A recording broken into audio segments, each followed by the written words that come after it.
স্বপ্ন আমরা তো সবসময়ই দেখি, কেননা মানুষ এক ধরনের স্বপ্নের মধ্যে বা লক্ষ্যের মধ্যে বেঁচে থাকে।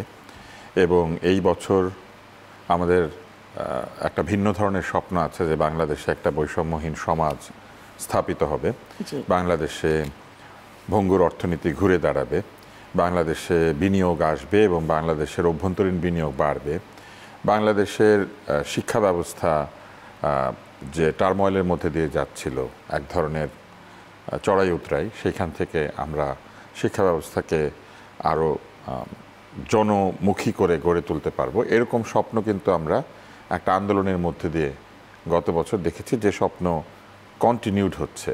অর্থাৎ এই স্বপ্নটি এই বছর এবং আগামী বছরগুলিতে এই স্বপ্নের এক ধরনের পরিপূর্ণতা পাওয়ার একটা সম্ভাবনা দেখা দিয়েছে।